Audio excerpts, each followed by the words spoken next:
Você está ao vivo! Vamos lá para mais uma live Mulheres na Política. Hoje eu vou contar com a presença da Luana Alves. Demorei um pouquinho, estava organizando umas coisas, mas agora já estou aqui.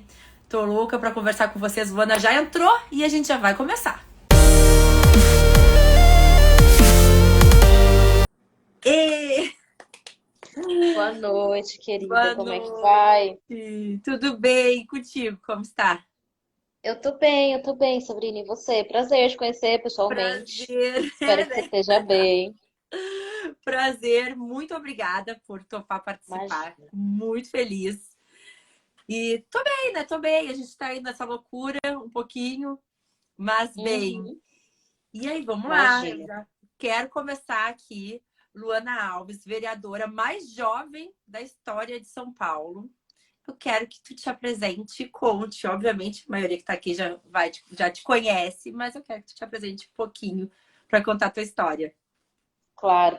Bom, primeiro, obrigada pelo convite, Sabrina. Eu sempre gosto muito de conversas com mulheres, assim, de conversas com mulheres feministas, com mães em especial. Eu tenho feito muito esse exercício, né? Eu não sou mãe e tenho procurado sempre conversar muito com as mães. Assim, é uma coisa que eu acho que orienta muito a prioridade política, assim. Então, isso é um esforço que a gente faz. Mas eu sou a Luana Alves, sou psicóloga de formação. Eu sou a vereadora mais jovem, eleita em São Paulo. Apesar de ser a vereadora mais jovem, eu tô no meu partido pessoal há quase 10 anos. Então, eu tô há muito tempo no partido. Eu entrei com 19 anos no pessoal, então eu tô já no mundo partidário há bastante tempo. Então é isso, assim, São Paulo é uma cidade muito dura, assim, São Paulo é uma cidade ao mesmo tempo cheia de diversidade, mas aquela diversidade de potência. Assim, São Paulo é uma cidade que na campanha eleitoral eu consegui aprender, entender com muita profundidade dessa cidade. Assim, é uma cidade que vem parar muita gente que quer fazer muita coisa diferente, que vem parar muita gente rejeitada de outros lugares, que vem parar muita gente que, enfim, que acha aqui um espaço de construção política, de construção de vida, de existência, enfim. Então eu gosto muito de ser vereadora de São Paulo, assim, e gosto de conseguir, enfim, conversar com as pessoas daqui, conseguir pensar um projeto radical de sociedade, né? A gente pensa a nossa presença na Câmara não para aumentar o número de mulheres na Câmara, aumentar o número de pessoas negras, mas para tentar de fato mudar profundamente o que como se espalha, como circula o poder aqui nessa cidade, como circula o poder na própria Câmara Municipal de São Paulo. Então é um pouco esse sentido, assim. E E sou como é trabalhadora da saúde também, né? Antes de ser Sim. vereadora, trabalhei em unidade básica de saúde, trabalhei em UBS. Adoro o SUS, sinto muita falta do posto de saúde todo dia. Gosto muito, assim, de atenção primária, de postinho, né, de UBS. E eu tenho essa atuação antes de ser vereadora aqui em São Paulo. E como é que começou a tua vida pública, né? Política? Como é que tu resolveu estar? Olha só, agora eu tô tendo que botar o pé aqui. Já via muita coisa, mas Então, a vida política, do ponto de vista de política como disputa de poder, vem antes da candidatura. Assim, se a gente entender política como estar numa disputa de sociedade, assim, coisa que você faz, coisa que um monte de gente faz, eu entendo como uma luta política, que é uma luta de mudança de sociedade, né? É sempre uma pressão. Então, nessa luta eu estou há muito tempo, assim. Eu conheci o PSOL, mais especificamente quanto ferramenta partidária, eu estava na universidade, foi em 2013, mais ou menos. Eu estava no segundo ano universitário. E aí eu participei do movimento estudantil. Assim, o movimento estudantil, para mim, foi um espaço de questionar o lugar que eu estava, né? Eu entrei na Universidade de São Paulo, quando era um espaço ainda mais elitizado do que é hoje, então um espaço de muito privilégio, uma universidade pública que deveria ser para o público, mas que tinha um uso praticamente privado, assim, né? Só uma certa classe entrava na Universidade de São Paulo. Então, eu consegui me organizar com o movimento estudantil, com o movimento negro, né? Especial na luta por cotas sociais e raciais. Quando eu entrei na USP, não tinha cotas sociais e raciais. A USP só adotou 10 anos depois que o STF declarou legal.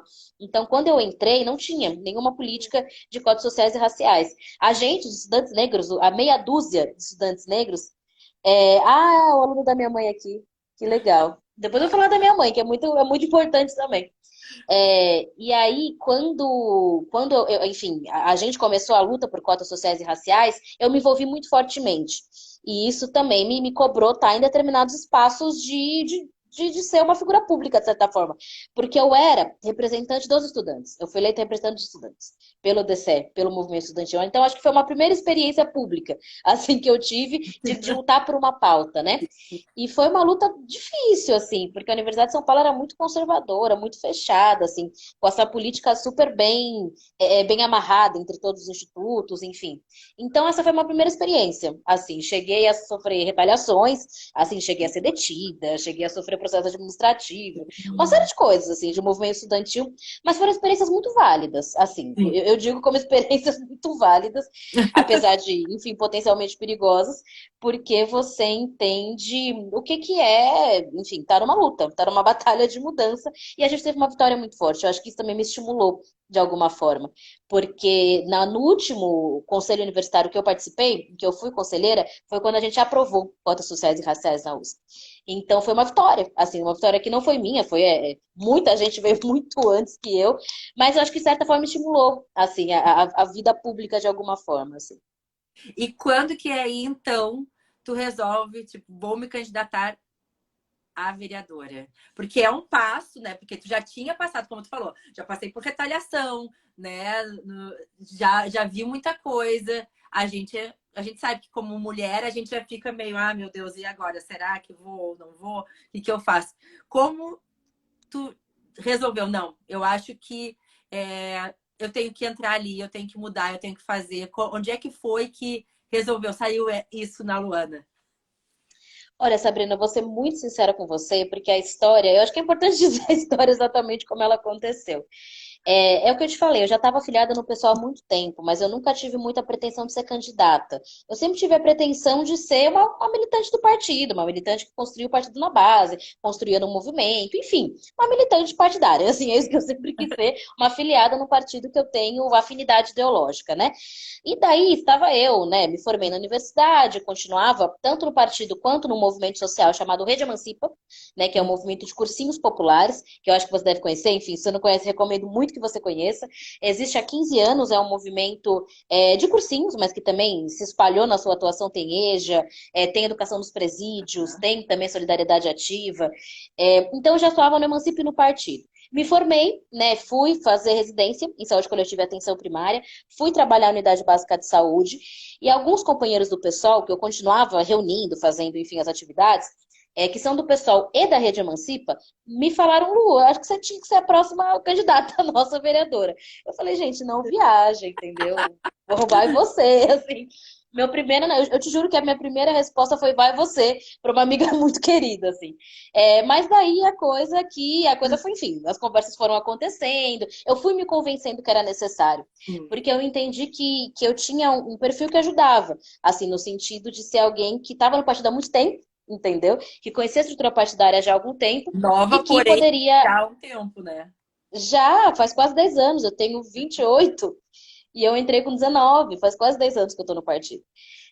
Então, isso foi uma coisa que me estimulou, assim, eu falei, não, eu acho que dá, eu acho que tá bom, mas assim, achava que era isso, vamos fazer uma candidatura de construção, a gente chama candidatura de construção as candidaturas que a gente avalia que é difícil que ganhe, mas que Uhum. vai servir para a gente conseguir espalhar uma ideia, construir uma figura, construir um movimento social, entendeu? Como a própria Rede Emancipa. Então eu pensei, não, vamos para a candidatura de construção, vamos fazer, vamos tocar.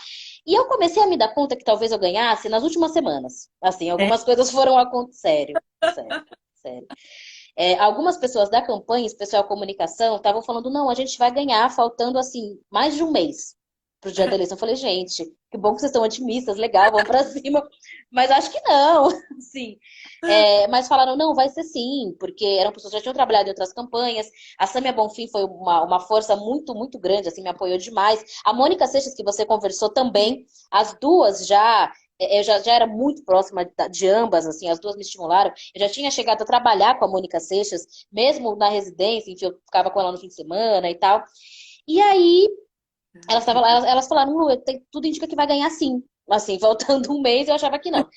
E aí, faltando umas 2 semanas, eu comecei a ser reconhecida em alguns espaços.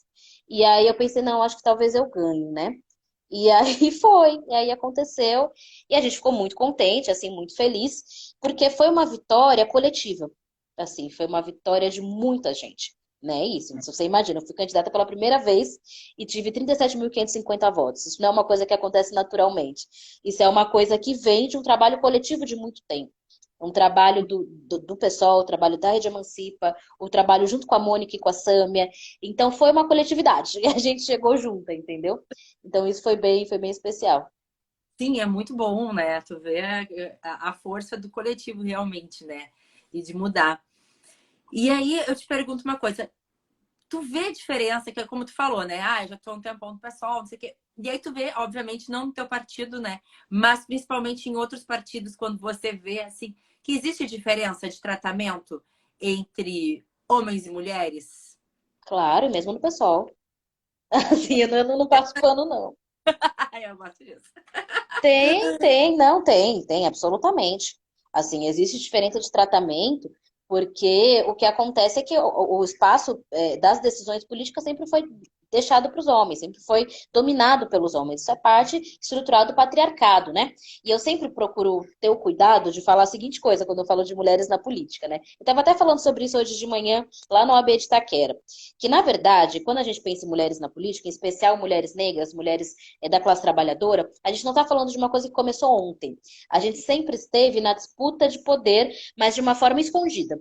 Então, quando a gente fala de política, a gente fala também de organização social, organização comunitária, organização nos bairros, e isso sempre foi um espaço de muitas mulheres.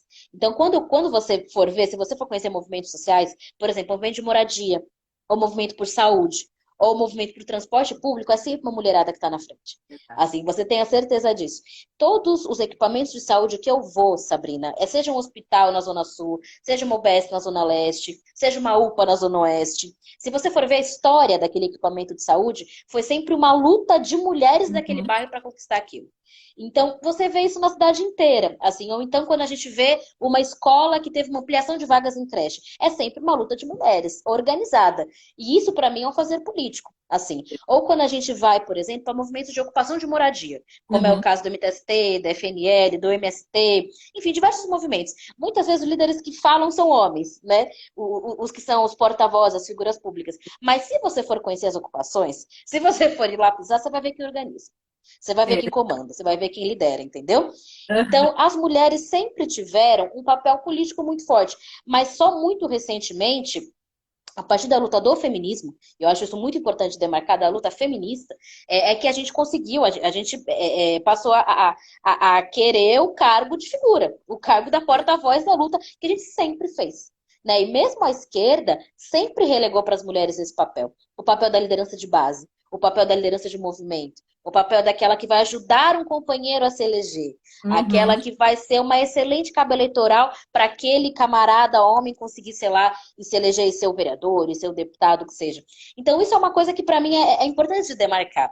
Para também a gente não apagar as muitas histórias das muitas mulheres que sempre fizeram política nesse país. Sim. Então, isso é É uma coisa bem importante. aí, né? E é uma coisa que eu até falei com as meninas, falei com a Mônica, falei com a Dayana também na semana passada, e que exatamente isso.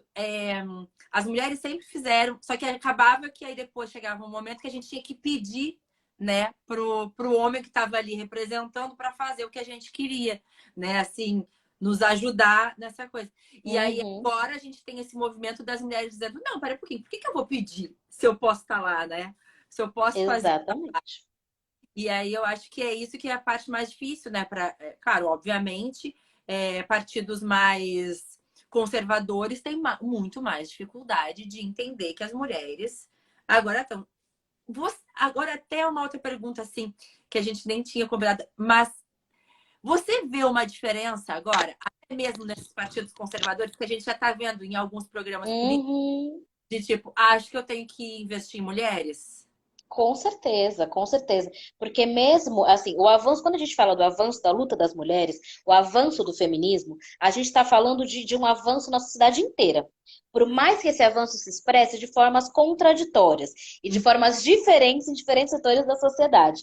Então, por exemplo, uma coisa que a gente observou, assim, uma coisa que até os meus amigos que ainda estão em unidade básica de saúde comentam, tem surgido, por exemplo, cada vez mais nas igrejas evangélicas, grupos de mulheres. Isso é uma coisa que, na minha opinião, é um avanço da luta de mulheres, assim, que se expressa de uma forma, digamos que própria do que é um grupo conservador, entendeu? Mas se expressa de alguma forma, assim, porque a luta da opinião pública, a luta ampla, a luta de massas que a gente faz, vai ter efeitos gerais. Assim, então o que acontece é que mesmo esses grupos conservadores, mesmo como é que eu coloco? Mesmo esses grupos mais atrasados mesmo da sociedade, Uhum. especialmente os machistas, os patriarcais, eles têm que responder a isso. Eles têm a obrigação de responder a essa demanda. Eles veem que no seu próprio, digamos que grupo de fiéis, ou grupo de votantes, ou pessoas que são base, que se referenciam nesses homens conservadores, eles percebem essa movimentação. E eles têm que responder. Eles têm que responder e vai responder de uma forma, muitas vezes, a mais frágil e superficial possível. Assim, que é colocar ali uma mulher, que, claro, é importante que seja uma mulher, mas é aquela mulher que vai reproduzir uma política machista. Normalmente é o filho ou a esposa desses líderes. Isso é É. uma coisa também muito comum aqui na Câmara de São Paulo, assim, eu não quero ficar citando nome, nem ficar falando mal de ninguém, mas isso é super comum, Sabrina. Assim, você vê muitas vezes que mulheres são representantes de grupos que estão há muito tempo na Câmara Municipal de São Paulo. Porque é a filha, porque é a neta, porque é a esposa, porque é a cunhada, porque é a nora, entendeu? De um grupo político que precisa, às vezes, se reinventar, né? Sim. Então coloca ali um rosto novo, mas é o mesmo grupo político. De décadas, muitas vezes séculos, viu? Aqui na Câmara Municipal de São Paulo. A Então, isso é gente uma vê, coisa que acontece. infelizmente, né? Normalmente nas câmaras de vereadores a gente normalmente vê essa onda, assim, né? Óbvio que depois vai refletir, né? Deputados e tudo mais, a gente já sabe, tem umas famílias aí que se perpetuam, mas, né, Muito vai tempo. tendo bastante, né? E aí, qual foi a dificuldade que tu sentiu para te eleger? Qual foi assim, A quando dificuldade, é? Porque tu dizia assim, ó, eu não achava que eu ia, né? Até sim. chegar próximo. Olha, as dificuldades principais, eu acho que é a primeira do fato de eu ser uma mulher preta de esquerda. Assim, isso é a primeira dificuldade básica. Assim, porque eu não sou vista como alguém que é alguém que vai ocupar um espaço de poder. No imaginário racista e machista do Brasil, uma mulher negra não vai, e nem uma mulher branca, assim, dificilmente também vai ocupar um espaço de poder. Assim, não é uma coisa que é automática no imaginário das pessoas. Então, isso foi uma dificuldade muito grande. Tem uma dificuldade prática também, que é que o pessoal é um partido menor, então é óbvio que tem menos financiamento, e felizmente, com muito orgulho, nós não recebemos doações comprometedoras. Então a gente não quer doação de gente que vai cobrar um favor muito caro lá na frente. Então a Uhum. gente não vai ter um financiamento de campanha como as grandes campanhas vão ter. Imagina, o presidente da Câmara Municipal de São Paulo, Sabrina, teve a campanha de vereador mais cara do Brasil. Teve uma campanha de vereador de mais de R$ 2 milhões, que é um valor de vereadora, mas é um valor bizarro, assim, a minha foi menos de R$ 100 mil, assim, foi R$ 100 mil, o que foi bastante coisa, porque a gente conseguiu uma vaquinha enorme. Assim, a gente tinha um valor pequeno ali de fundo eleitoral, a gente conseguiu ir muito bem na vaquinha, assim, aí a gente conseguiu um total de 100 mil. Esse cara teve 2 milhões, entendeu? Isso. Então, é uma diferença grande, para você ter uma ideia. Então é isso, assim, é uma diferença brutal de financiamento, o que se reflete em material, em panfleto, em gente para fazer campanha. Então, tudo isso que eu tô dizendo, gente, pode no site do TSE. Aliás, eu recomendo para todo mundo olhar o Uhum. quanto custou as campanhas, entendeu? É tudo informação pública, muito interessante de ver. Então, isso foi uma dificuldade. Mas, por outro lado, eu também queria dizer isso, também abriu muitas coisas. Assim, também abriu muitos, muitos espaços, muitas pessoas, porque eu fiz muita panfletagem de rua, eu mesma. Ia lá e entregava, oi, eu sou a candidata. É muito bom também fazer panfletagem você sendo a candidata, porque as pessoas olham, olham para sua cara, você? Sou eu. E aí as pessoas vão e conversam e tal. E aí, muitas, assim, o número de mulheres negras que paravam para conversar comigo era gigantesco. Assim, porque, nossa, é você? Sou eu. Nossa, mas por que? Como assim? E aí vim, conversava, queria entender, queria saber. Então era um exercício pedagógico muito forte, assim. Também tinha um fator de um desprezo da política, também, que foi uma dificuldade, mas é uma dificuldade que eu super compreendo, porque a grande maioria das pessoas que estão em espaços de poder, dos políticos, essas pessoas decepcionaram, assim, entendeu? Então, Uhum. muitas vezes, muitas senhoras me paravam quando viam que era eu, menina, não faz isso. Sim. Menina, você é tão nova, menina, não. Uma coisa quase maternal, assim, sabe? Muito fofinho. Mas que vinha de assim, não, esse espaço é muito ruim, só tem gente ruim, não entra nisso, você vai se dar mal, assim, as pessoas vão te maltratar, uma coisa um pouco assim, sabe? Mas então tinha esse fator de uma certa desesperança com a saída coletiva. Assim, porque é isso, né? Quanto mais as pessoas vão se decepcionando com as saídas públicas, elas vão se decepcionando da própria alternativa coletiva. Então é isso. Então, minha vida, a saída é eu cuidar da minha vida, trabalhar, tentar prover para os meus filhos e esquecer qualquer saída de mudança de sociedade, porque é isso, entendeu? Então, eu diria que foram esses fatores, eu acho. Assim. Sim. E aí, quando depois de eleita, você chega na Câmara de Vereadores, como é a recepção, principalmente dos homens que dividem esse espaço com as mulheres? Foi uma recepção muito contraditória, Sabrina. Assim, primeiro que eu comecei sendo a líder da bancada do PSOL. Então, eu comecei pegando uma bucha grande, né? O que acontece é que o líder de bancada negocia em nome do bloco com todos os outros líderes, todas as outras bancadas.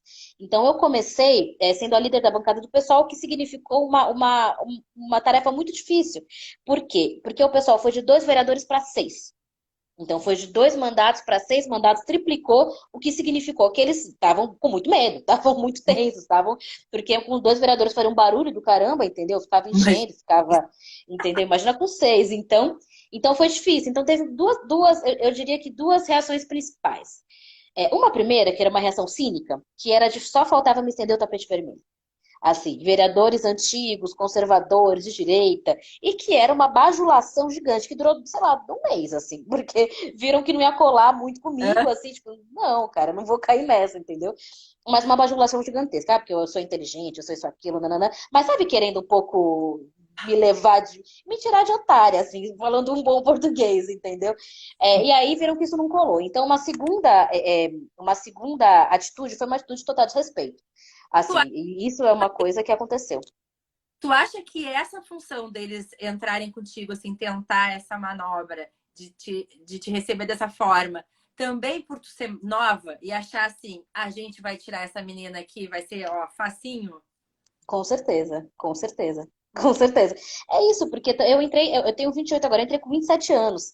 Assim, então, de fato, eu sou a mais jovem, né? Então, esses caras aqui têm décadas. Então, a primeira ação da Casa Civil, da própria prefeitura, da presidência, foi de me cercar de muito elogio, de tentar meio que saber arrastar, assim, Uhum. sabe? Mas, ao mesmo tempo, o bom é que eu tenho muito tempo de partido, né? Então, assim, é uma coisa que eu tinha os meus colegas de bancada que estavam há mais tempo, do próprio PSOL, tinha o Celso Gianazzi, Toninho Vespoli, que estão há mais tempo, mesmo os vereadores da oposição como o PT, que estão há muito tempo aqui, que eu também fiquei bastante próxima, em especial no início, assim.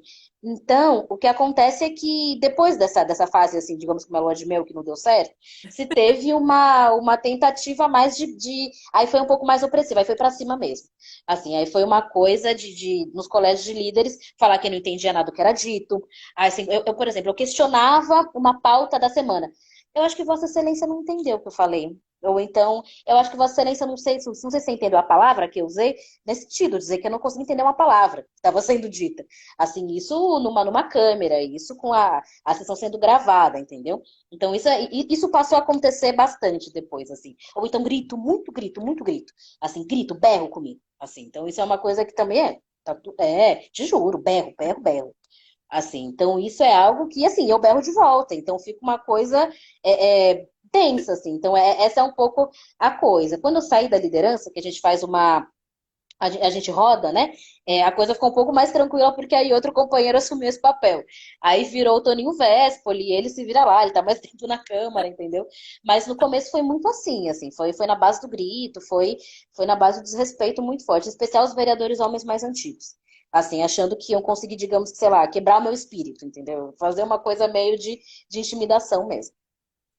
Ai, que loucura, né? Eu fico Sim. vendo, assim, e a gente vai vendo que são violências que a gente, obviamente, algumas a gente já vive, né? Que é a função aquela do. Deixa eu te explicar aqui o que você não entendeu.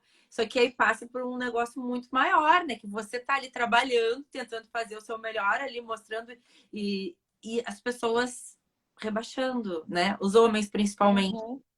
Só mostrando, Sim, a gente já vê sempre, né? Mas assim, fica amplificado ali, né? Fica um negócio sim, sim. bizarro. Não, É isso mesmo, assim. E é bizarro, porque a maneira como tratam as mulheres é uma coisa bizarra, assim, parece que a gente não negocia. Assim, então algumas coisas, algumas vezes já aconteceu, em especial quando eu era do colégio de líderes, assim, de eu negociar uma coisa, né? Então colocar, olha, pessoal, isso aqui a gente vai topar, isso aqui a gente vai obstruir, isso aqui a gente vai votar contra, mas não vai obstruir, enfim. E aí ligarem para algum vereador homem da bancada para confirmar. Assim, isso era uma coisa que também acontecia. Bastante, assim, sendo que não, é o seguinte, eu sou a líder da bancada, mas vai negociar comigo, entendeu? Então, isso também aconteceu bastante no começo, de tentar checar com um vereador ou outro, assim. Isso é uma coisa do próprio pessoal, ou do PT. Que nem, sendo que nem é da minha bancada, assim, nem tinha como. O bom é que o vereador do PT que ligava falava, olha, é o seguinte, o fulano me ligou aqui só para te avisar, entendeu? Eu não falei nada, quem negocia é você. É, mas isso acontece muito, isso ainda acontece. 1 ano e meio de casa, isso ainda acontece. Assim, Ah, é difícil, é complicado. cara, não, eu fico assim, muito indignada. Quando eu escuto você, Sim, assim, eu fico assim. É algo muito absurdo. É muito absurdo, sim, né? é revoltante. É É, revoltante, assim. é corriqueiramente, né?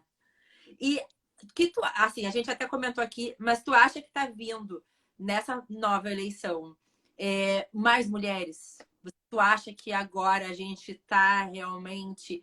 Tu acha que também as mulheres têm esse poder de mudar um pouco mais essa eleição? Porque a gente é a maioria do eleitorado, né, brasileiro. Uhum, uhum.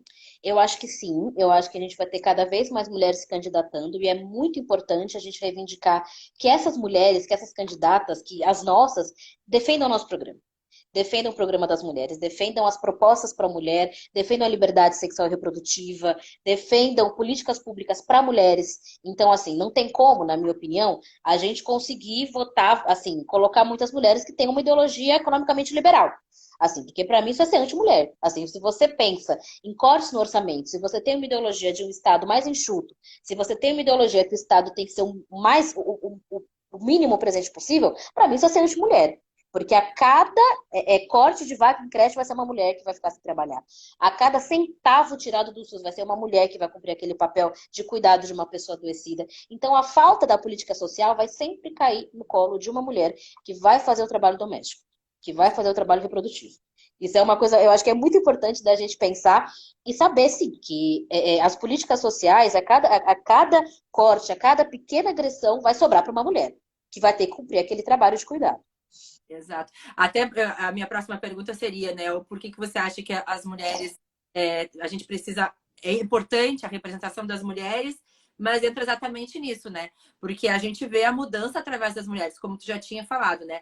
Ali nas comunidades, a gente já vê essa movimentação a partir das mulheres. E quando a gente consegue colocar elas na Câmara de Vereadores, a gente sente a mudança.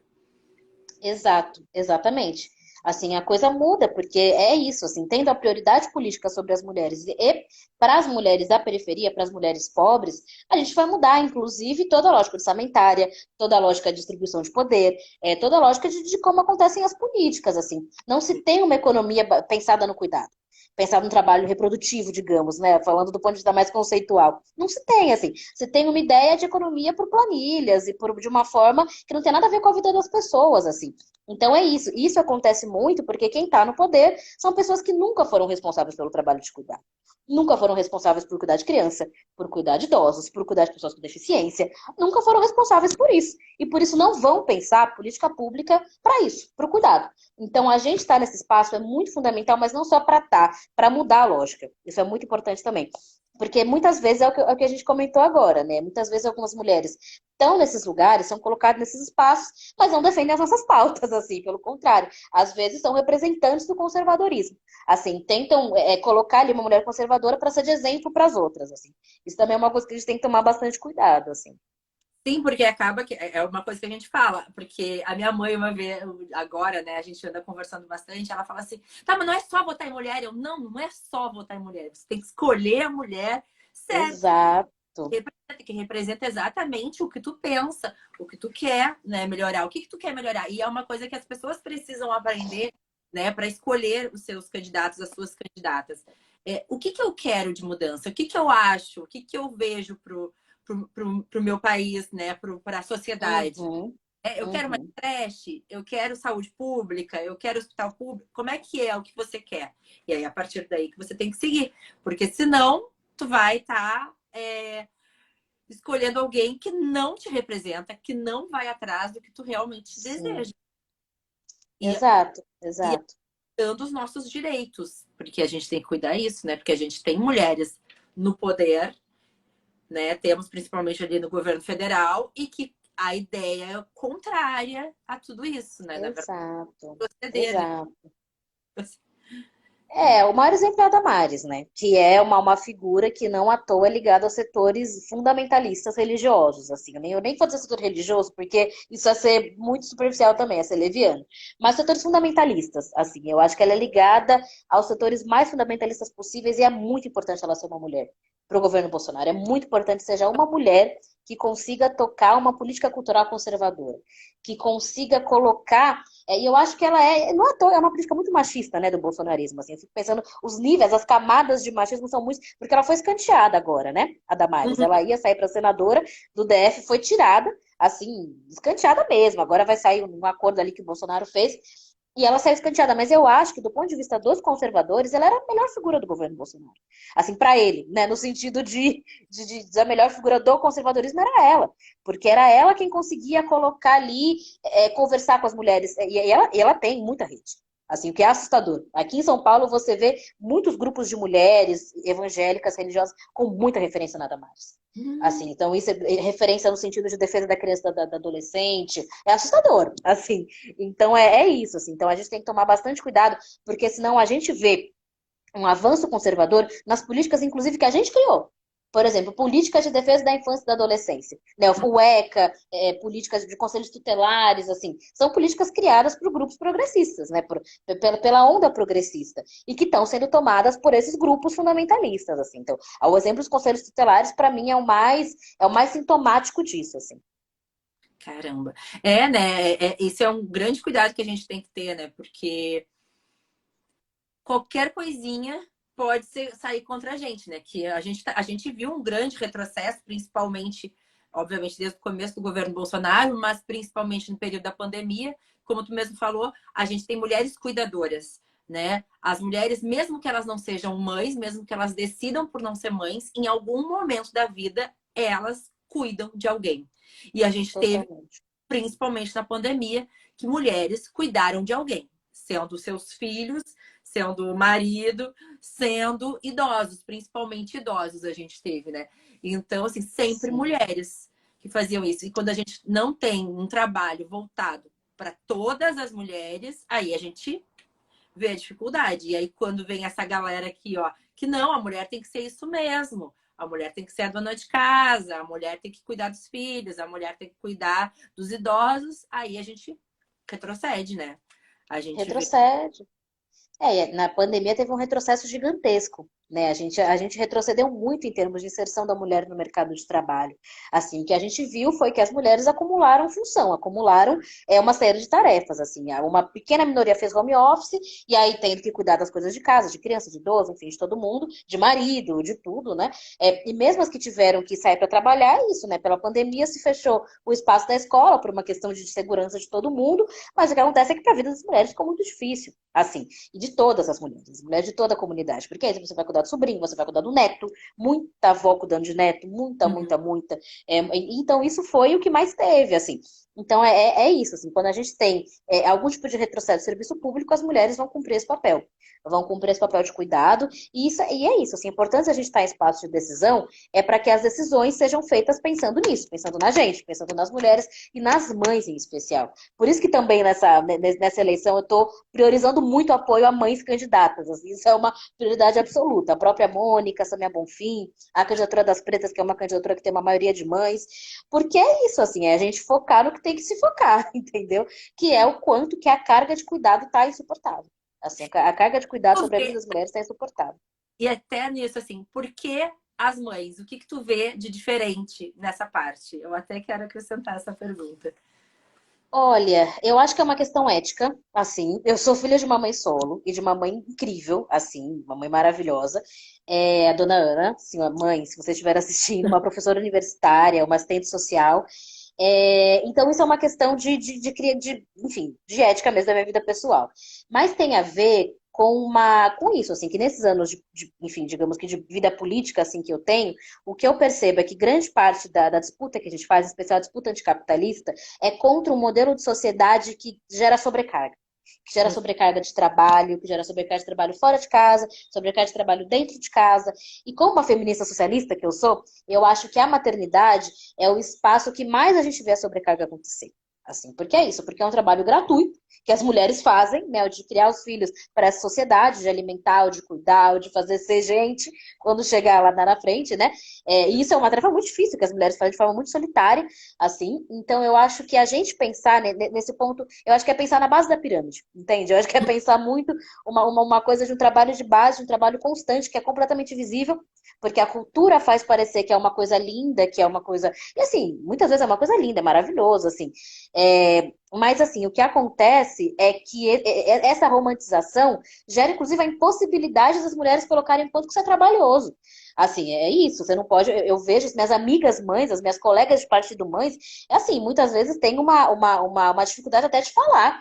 Assim, o quanto que é difícil, o quanto que precisa de ajuda, o quanto que não dá para fazer isso sozinha, entendeu? O quanto que não dá para fazer isso com um monte de serviço público. O quanto que é complicado fazer isso tendo 1.000 demandas de trabalho, tendo 1.000 demandas de vida, entendeu? Então, eu acho que pensar uma política feita muito por mulheres e por mulheres periféricas e por mulheres mães, eu acho que é a gente na raiz das questões de desigualdade, entendeu? Eu tenho um pouco essa visão. Mas eu gosto, acho muito legal, assim. Agora tu falando da tua mãe, assim, é sensacional, né? Sim. E por um lado, tu falando, né, ela é mãe solo, professora universitária, assistente social, muito vem da tua da onde tu vem também da parte política, Claro, tá? Que claro. não é muito longe do pé, né?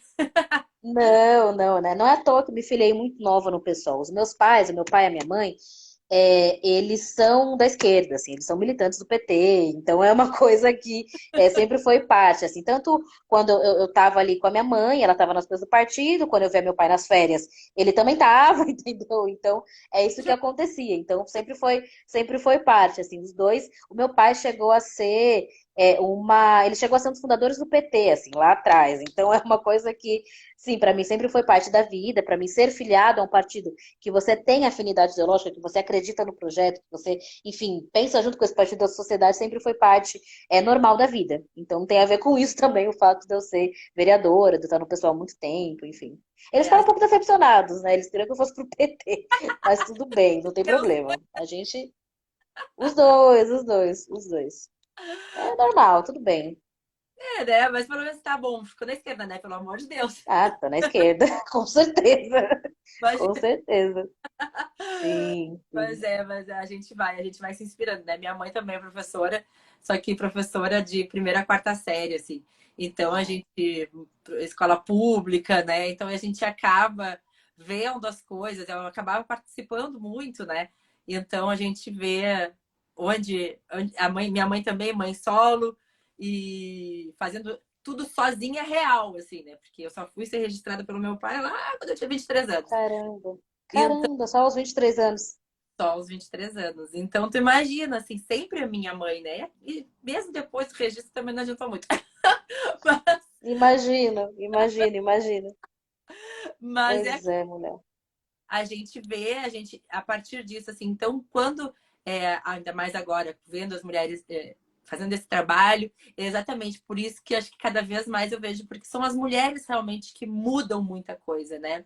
E mudam no seu espaço, no pouquinho, e aí vão ampliando e vão fazendo, né? E quando a gente tem, que nem a gente, mães que nos inspiram mais ainda, né? É muito bom. Exato. Agora me diga, vamos falar de coisa boa também, já que a gente está seguindo essa linha. Diga-me. Vitórias, assim, que vitórias que tu já teve na política, né? Que tu disse assim, esse aqui, olha, é uma vitória muito boa, isso aqui, assim, coisas que te marcaram. Que é bom, né? A gente tem que vender nosso peixe. Sim, sim, tem que vender nosso peixe. Olha, na Câmara Municipal de São Paulo, a gente tem conseguido muito ter um papel de barrar retrocessos. Assim, então a gente tem conseguido fazer isso de uma forma, assim, não todos, assim, alguns passam, eles têm maioria, enfim, mas a gente tem o papel de denunciar e de travar. A gente tem alguns projetos que estão avançando, assim, tem um especial que eu gostaria de falar, que é um projeto que eu tenho muito orgulho, assim, que não foi feito só por mim, o meu mandato apresentou, mas a gente fez com muitos movimentos sociais, muita gente, que é o SP Solo Preto Indígena, né, que é um projeto sobre memória e história de São Paulo Paulo. É um projeto que fala sobre a questão de monumentos, então, monumentos que fazem homenagem a escravocratas, nazistas e colonizadores, eles vão ter uma política diferenciada, eles vão ter uma política de ou ressinalização, ou relocalização, ou supressão do monumento. É um PL mesmo de entender a memória da cidade de outra forma. E coloca também a obrigação do poder público de ter políticas educacionais e culturais sobre a história negra e indígena da cidade de São Paulo, porque tem muita história escondida. Assim, a gente não se ensina na escola que o arquiteto da Catedral da Sé foi um ex-escravizado. Assim, não se coloca na escola o quanto que os bairros do centro de São Paulo, Liberdade e Bexiga, foram muito urbanizados pelo povo negro, pelo povo recém-liberto no pós-escravidão. Assim, não se conta sobre muito da história da cidade de São Paulo, da história negra e indígena da cidade. Então, é um PL que coloca políticas de restrição em relação a homenagens a figuras escravocratas, nazistas e colonizadoras e eugenistas, né? E também coloca uma política de construção, uma política mais propositiva mesmo de se ter estímulo, né, cultural e educacional, e se coloca a obrigação também de monumentos a figuras negras e indígenas. Esse foi um projeto considerado polêmico na cidade de São Paulo. Eu tive muita dificuldade, mas foi aprovado em primeira votação, que para mim foi uma vitória muito grande, porque é um passo grande, assim, a gente tem que aprovar em segunda e ser sancionado, mas ser aprovado em primeira é um passo grande, assim, porque é um projeto considerado impossível, assim, de ser feito, né? A primeira cidade que teve um projeto desse foi Olinda, que se aprovou agora, no ano passado. Inclusive, eu fiquei em contato com o vereador de lá, o vereador do PT, enfim. E várias cidades pelo mundo têm legislações assim. Berlim tem legislação assim há muito tempo. Estátua de nazista tem espaço próprio, não fica mais na cidade, assim, foi retirado da cidade, entendeu? Diversas cidades dos Estados Unidos também, no lugar onde tinha homenagem a confederados, foi retirado. De prefeituras, de espaços públicos, isso é importante, porque a memória tem a ver com o futuro também. A gente reivindicar o que é o nosso povo, a contribuição do nosso povo na cidade é também a gente reivindicar o nosso lugar no futuro do país, no futuro da cidade. Então, isso para mim é bem importante. Então, isso foi uma coisa que me alegrou bastante, a gente conseguiu aprovar, né? Tem alguns PLs que a gente conseguiu também aí, que são mais tranquilos, assim, conseguiu aprovar em primeiro e segundo e foi sancionado, como o do Dia da Educação Popular em São Paulo, que é dia 19 de setembro, aniversário de Paulo Freire. É importante, porque a gente vive numa onda de negar a educação popular, o Paulo Freire, enfim, e ter o dia 19 de setembro, o dia do nascimento dele, como o Dia da Educação Popular em São Paulo é importante para a gente, assim, permite fazer essa discussão nas escolas todo dia nesse ano, se falar sobre isso nas instituições culturais, para se reivindicar a figura de Paulo Freire, se reivindicar o método da educação popular, né? Então são algumas vitórias aí que a gente foi tendo, né? E sem contar a questão da saúde, né? Que é importante, porque o mandato de vereador permite, assim, a gente conseguir entrar em equipamentos de saúde. Isso é uma coisa que eu consigo...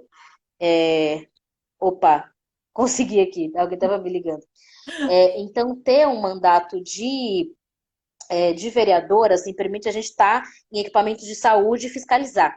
Isso para mim é muito bom, assim, é uma coisa que me ajuda, assim, porque é isso, assim, tem muita denúncia.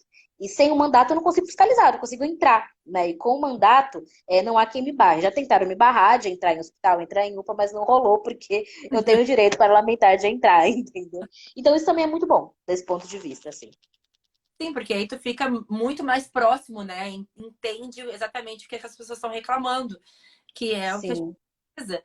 Eu vejo exatamente essa diferença, assim. Eu estava falando da Santos, que ela é daqui de Porto Alegre, e exatamente que é o que a gente acaba vendo, a diferença nesses novos mandatos, né? Que são mulheres, principalmente, que elas estão ali para... Eu vou para a rua, eu quero saber o que está Claro. acontecendo. Não adianta ficar sentadinho ali esperando que algo aconteça, que chegue, não sei o quê. Não, eu tenho que ir para a rua. E é essa a diferença. Hoje parece que a gente consegue ver realmente a política que a gente sempre imaginou, né? Sim. Então, ainda, claro, é um número menor. A gente espera que com as eleições desse ano a gente consiga aumentar, mas a gente tá vendo essa diferença. Porque antes parecia. Sim. E eu sou de uma cidade do interior do Rio Grande do Sul, e mesmo assim a gente não era um negócio meio distante, assim, sabe? Uma coisa meio. Uhum. Ali não ia para o lugar, não fazia. Só lembrava de ir para o lugar e tal na época de eleição, na época que precisava de um É voto. isso, né? Só aparece para recapear a rua de 4 em 4 anos, clássico, né? Exato, para comer o pastel, né? Para o churrasquinho, não sei o que, tá. Uhum. Mas É isso, né? Sendo sempre isso. Então, eu acho que eu vejo que é muito diferente essa política. É a política que a gente sempre esperou. E eu fico muito, Exato. principalmente por falar com essas mulheres tão fortes e tão potentes nisso. Porque é realmente ver o que precisa. Como tu falou do teu próprio do projeto. A gente tem um país escravocrata que ainda tem muito Uhum. isso e que nega essa história Exato. e que a gente deveria ter em cada cidade, ou então um museu, exatamente para mostrar o que a gente passou. E não faz muito tempo, a gente tem muito mais tempo de escravidão, né, de escravização, do que de Do que tem. É, isso, sim. né? Exato, exato. E colocar essa memória, colocar essa história é muito importante, né? Muitas vezes, assim, porque é isso, quando a gente vai ver, assim, os projetos, grande parte dos projetos aprovados de vereadores, assim, são projetos que às vezes a gente fica até desanimado, assim, eu fui, antes de ser, quando eu fui eleita e antes de assumir, né, eu fiquei olhando projetos que tinham sido aprovados, sancionados, e a maioria era, enfim, projetos de nome de rua. Falei, gente, projeto de nome de rua é coisa chata. E aí a gente pensou aqui no mandato, não, então vamos tirar alguma coisa disso? Vamos então pensar assim, projeto de nome de rua, mas que seja um projeto antirracista? Que seja um projeto que pense o que é a memória, a história de São Paulo, e foi daí que surgiu o SP Solo Preto Indígena. No começo era até sobre nome de rua, depois que a gente foi mais para a estátua, a gente viu que tem também essa política que até é uma coisa meio pejorativa, né, o trabalho do vereador. Mas que a gente conseguiu transformar numa coisa de movimento antirracista e de repensar e de questionar, assim, de reivindicar que a nossa história esteja na história oficial da cidade. Assim, que a gente esteja colocado no nome da rua, no nome da praça, no nome, na estátua, né? E isso em si a gente acha que é importante. Assim, então isso foi um avanço grande que a gente conseguiu fazer. E acaba influenciando outras cidades a fazer o mesmo, né? Sim, E a gente sim, sim, seria a coisa importante e passando pro restante. Porque exato. é uma vergonha. A gente ainda tem um país que ainda que ainda está homenageando em ruas e estátuas pessoas que não foram legais, não fizeram, né, para não dizer outras coisas, Sim, sim, sim. que mataram, Exato. que abusaram, né, que usaram do trabalho de outras pessoas de uma forma muito errada, absurda, né, desumana. Sim, E exato. acaba a gente tem pouquíssimos é, homenagens a quem deveria, né? Porque como é que Não tem nenhuma. né? A gente acaba não sabendo, algo que é um fato, a gente acaba não sabendo, a gente não estuda nada, e até mesmo da própria escravização, a gente tem um pouco no colégio, entendeu? É tipo, tá bom, aconteceu, olha só, foi. Não, mas olha um pouquinho, a gente tem que estudar muito mais sobre isso, né? Para que não se repita e não aconteça mais, porque a gente acaba vendo um podcast como a Mulher da Casa Abandonada virar um circo e as pessoas não conversarem sobre o Ah, que isso me deu uma revolta. A gente até apresentou um PL, assim, na verdade a gente já tinha colocado, porque assim, isso deu uma coisa assim, um mal-estar, porque essa mulher é uma popstar, gente, não é uma personagem pop. é. Ela, assim, ela é um exemplo do que sempre aconteceu, que é uma escravização doméstica de, assim, milhões de mulheres desse país, assim. Então isso é uma coisa que não é engraçada, não é legal, assim. O podcast em si eu acho super bem feito e tal, parabenizo o Chico Feliz. Só que a maneira como algumas pessoas colocaram a imagem dessa mulher como se fosse alguma coisa assim pop, deu uma certa revolta. A gente até colocou um PL, protocolou um PL para fixação de placas sobre a lei do trabalho análogo à escravidão em condomínios, assim, porque isso é uma coisa que é super possível de fazer pela Câmara. Então a gente tem a possibilidade grande de aprovar em primeira e em segunda, porque eu não acho que vai ter muita polêmica com esse projeto. Mas aí, sabe quando tem? Sabe aquela placa que tem elevador? De proibir discriminação com base em gênero, raça, nananana. Isso é uma lei municipal. Assim, a gente quer colocar essa placa sobre o trabalho análogo à escravidão e como denunciar também nos condomínios, de uma forma muito similar. Assim, então essa é uma lei que a gente apresentou, a gente acha que a gente vai conseguir aprovar aqui em São Paulo, assim.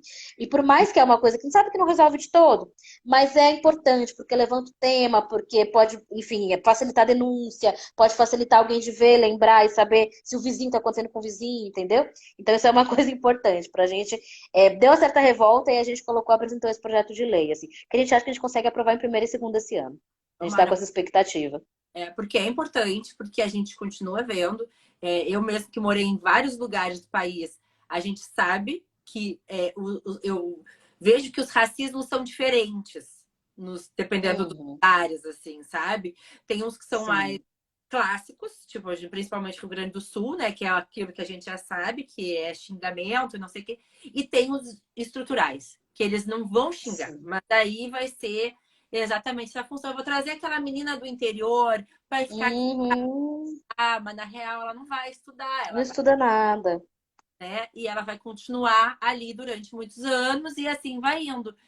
Isso é o que a gente vê, assim, né? Muitas babás, folguistas e tal, que as pessoas sempre ficam com aquela ilusão de, mas eu tô ajudando. E não tá ajudando, não tá fazendo nada disso, meu bem. Não, tá explorando. Tá? Assim, isso é o que mais tem, né? E é isso, muitas vezes são mulheres que, assim, é isso, estão desde muito novinhas numa casa, como foi o caso da senhora, da mulher da casa abandonada, que foi basicamente sequestrada enquanto criança, né? Enquanto, enfim, 9 anos de idade, você imagina isso. Isso é super comum, infelizmente, né? E você cria uma vida que você não tem rede familiar. Assim, a rede familiar é aquela família rica que te explora, assim. Então, eu acho que é um tipo de trabalho, um tipo de escravidão, nem vou dizer análogo, um tipo de escravidão que é muito cruel, muito perversa. Assim, porque você sequestra a vida afetiva de alguém. Além de você sequestrar a capacidade de trabalho daquela pessoa, é uma exploração de trabalho, é uma exploração afetiva. Assim, porque essa pessoa não vai conseguir desenvolver, muitas vezes, redes familiares, não vai conseguir ter um relacionamento, não vai conseguir ter os seus próprios filhos, não vai conseguir. Enfim, isso é uma coisa que a gente vê pra caramba, assim. E vai ser muito difícil sair daquela situação, porque aquela é a família dela. Assim, apesar de para aquela família ela não ser da família de verdade, para ela é muitas vezes assim, porque é uma situação de muita crueldade, muita perversidade assim, que a gente observa. Porque a pessoa fica naquilo, a patrão, a patroa faz o mínimo e a pessoa fica agradecida aquilo, ela diz assim, não, mas ela é boa comigo, porque você não tem, né? Você não tem comparação, porque aquela pessoa Exato. rodou de Você todo saiu do mundo, assim. você seguir. Mas, muito importante mesmo, porque eu acho que, ao mesmo tempo, gera um certo constrangimento de quem está fazendo, porque o vizinho Uhum, também está olhando, está sabendo. A gente começa a aprender a vigiar mas com segurança, né? Que é extremamente importante. exato. Eu vi até o Chico Ferite falando que aumentou a quantidade de denúncias. Isso, Isso foi muito bom. uma coisa boa realmente aconteceu, Sim, sim. né? Já que a gente teve alguns shows de horrores, assim. A gente está quase acabando, a gente está terminando. Já quero te agradecer Eu que muito, agradeço, querida. porque eu sei que a agenda de vocês está uma loucura, uma loucura. Sim, tá. Vamos chegar, vamos, assim, mas assim, deu certo, conseguimos. Sim, E assim, te agradecer muito, muito, muito, te agradecer por esse imagina. maravilhoso que tu faz. Mas, antes da gente terminar, eu quero que tu deixe um recado aberto pra galera aí que tá assistindo, que vai assistir, né? Porque eu vou deixar salvo aqui.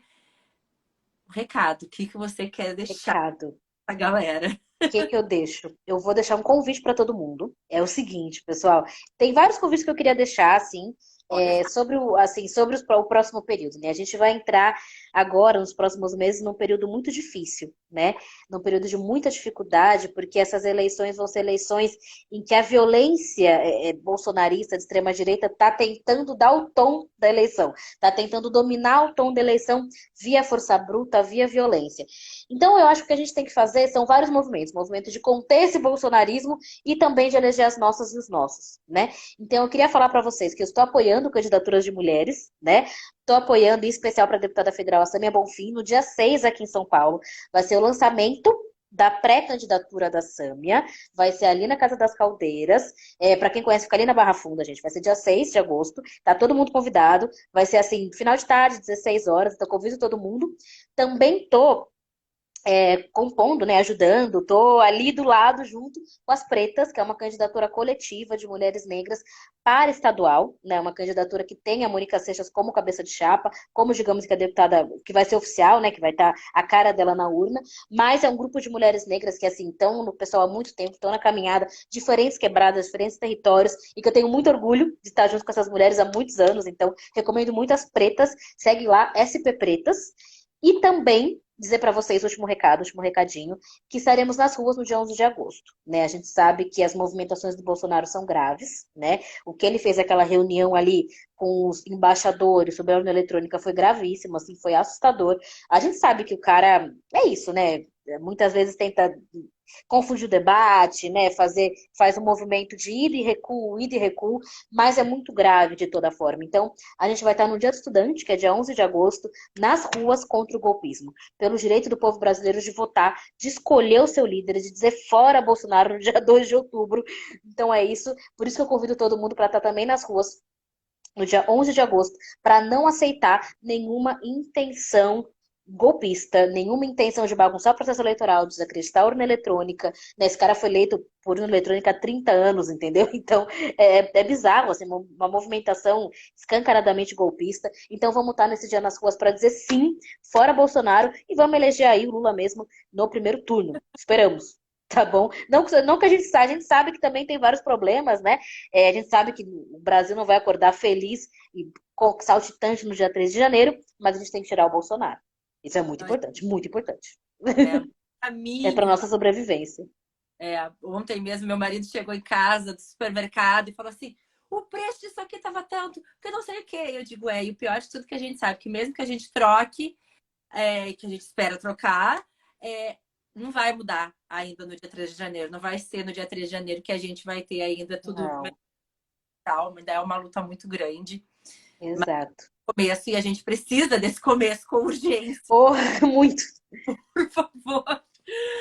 Ai, Luana, eu te agradeço muito, Imagina. muito mesmo a tua disponibilidade. A tua disponibilidade como cidadã de fazer parte de uma mudança muito importante, e que eu acho que começou nessa última Beijo, Luiz. e que começou nessa última eleição, principalmente agora na eleição de vereadores, né? Que a gente viu essa mudança. Infelizmente não foi em todos os lugares, não foi como a gente gostaria, em alguns, né? Algumas cidades, mas a gente já viu uma mudança eu fico muito feliz de ter nessa mudança, né? De fazeres parte disso. Muito obrigada, mesmo. Imagina. Olha assim, ó, tu não imagina o quanto eu tô feliz com essas Ah, lives, imagina, querida. assim, ó, incríveis. Cada uma que eu digo assim, combinei a data, eu fico muito feliz. E contigo não foi diferente, assim, muito pelo Oh, contrário. Porque eu sei o quanto tu é uma força, uma potência absurda, assim. E, olha, eu só tenho a te agradecer mesmo. Ai, um beijo. imagina. Ah, imagina, eu que agradeço. Eu fico muito feliz com o convite, gosto de conversar com pessoas que estão na militância, que fazem ativismo, enfim, que fazem uma luta política, né? E é isso, à disposição. Estou super à disposição, qualquer coisa, vamos conversar mais e tamo junto, tá bom? E muito obrigada. Gente, Beijo, muito querida. obrigada a todo mundo que participou também. Brigadão. Muito feliz. Vou deixar a live salva, viu, galera? Então Por tá. favor. Um beijo. Tchau, tchau. Beijo, que é querida. Tchau, tchau.